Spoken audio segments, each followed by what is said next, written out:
सबसे कीमती चीजें क्या क्या हो सकती हैं? पहले सबसे कीमती तो आप हो। अपना ख्याल रखोगे, अपनी सेहत का ख्याल रखोगे, तो आज से संकल्प लीजिए कि कुछ भी हो, दुनिया इधर से उधर हो जाए, 1 घंटा तो अपने आप को रोज दूंगा।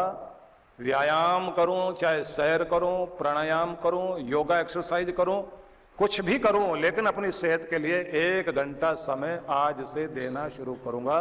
दुनिया इधर से उधर हो जाए, और अगर बीमार भी पड़ गया और चारपाई से हिल नहीं सकता, तो 1 घंटे मन ही मन ऐसे कल्पना करूंगा जैसे पार्क में चक्कर काट रहा हूं, प्राणायाम कर रहा हूं, खूब पसीने पसीने हो रहा हूं, सेहत ठीक हो रही है। ऐसे रोज प्रैक्टिस करता जाऊंगा, क्योंकि मन को आदत डालनी है, और एक बार संकल्प कर लिया तो फिर उसे छोड़ना नहीं।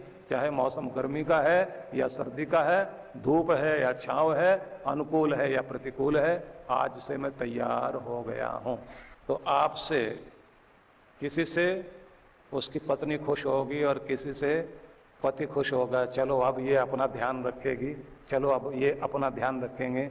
हमारी तो अब तक कोई सुनता नहीं था, चलो गुरु जी की सुनेंगे, लेकिन कुछ करेंगे तो सही।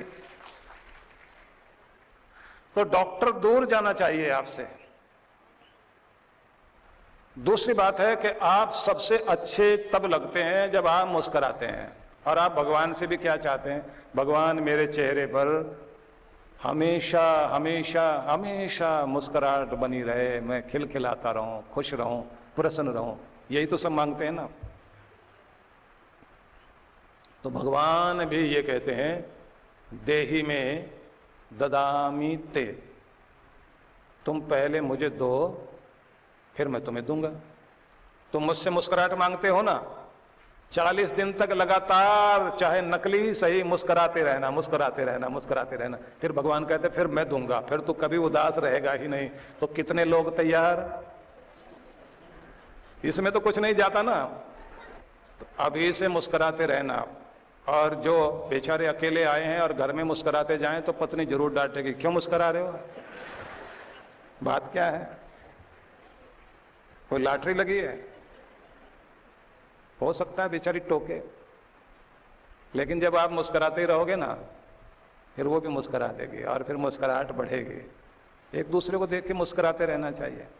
जब तक शादी नहीं होती तब तक तो बहुत अच्छे से मुस्कुराते हैं, बाद में कुछ गड़बड़ हो जाती है।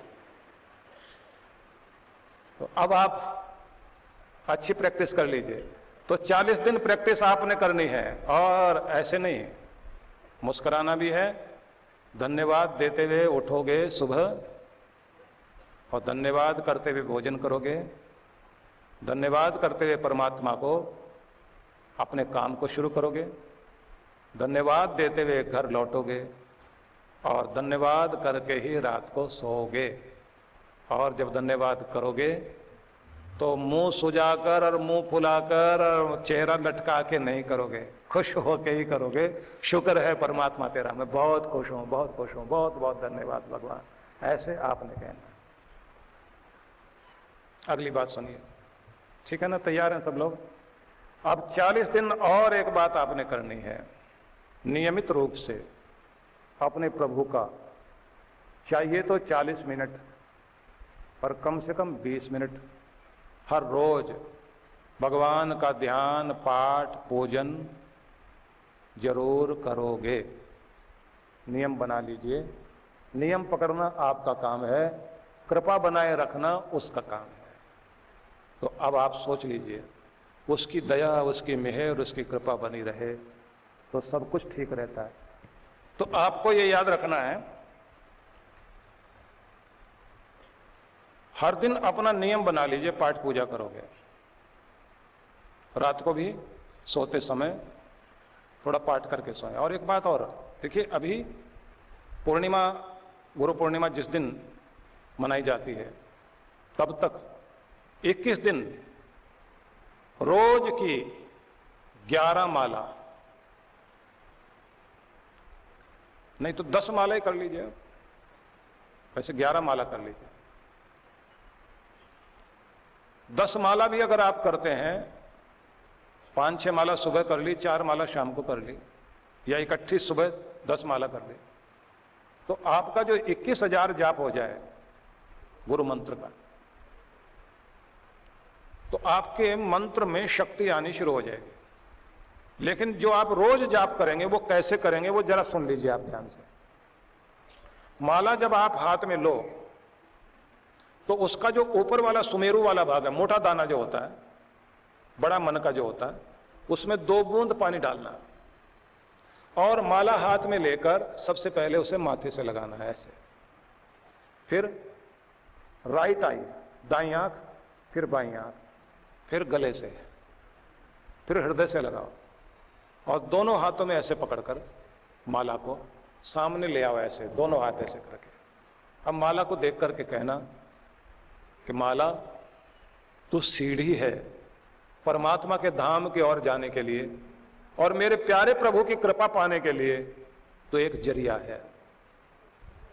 मैं नाम जपने वाला श्रद्धा वाला भक्त प्रभु की ओर जा सकूं, मुझ पर प्रभु की कृपा बनी रहे।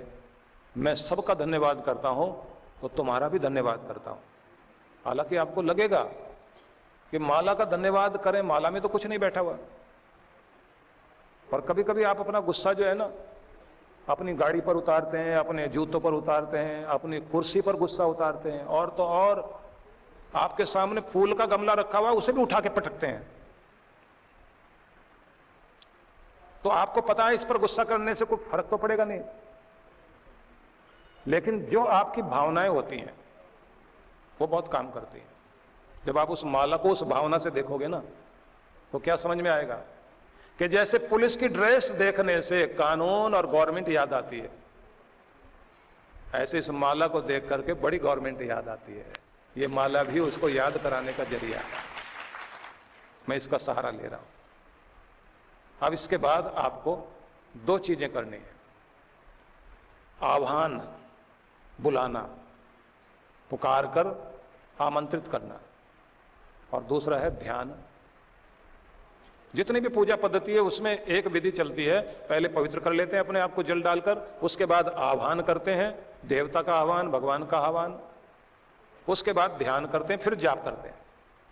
तो आपने भी घटघटवासी अंतर्यामी परमात्मा का आह्वान करना है। ज्योतिर्मय प्रकाश स्वरूप ज्ञान स्वरूप परमेश्वर, मैं आपका आह्वान करता हूं, अपनी ज्योति मेरे हृदय में जगाओ, मेरे अंदर की शैतानियत, आसुरी वृत्ति, मेरे अंदर का राक्षसपना सब निकल जाए, मेरे अंदर आपकी भगवत्ता जागृत हो जाए।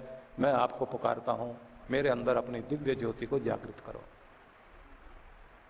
ऐसे बोला आपने।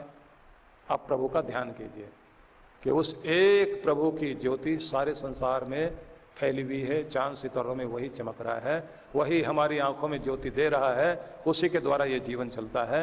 मैं उस प्रभु का ध्यान करता हूं और इस गुरु मंत्र का सहारा लेकर अपने प्रभु की ओर आ रहा हूं।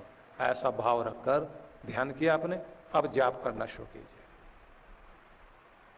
अब जाप करते जा रहे हैं आप, माला पूरी हो गई। आखिर में प्रार्थना कि सुख शांति समृद्धि खुशियां सब कुछ देना, और भगवान अपने चरणों की प्रीति और गुरु का आशीष मेरे सिर पर हमेशा बना रहे, ये कृपा भी जरूर देना। ऐसे आशीर्वाद मांग।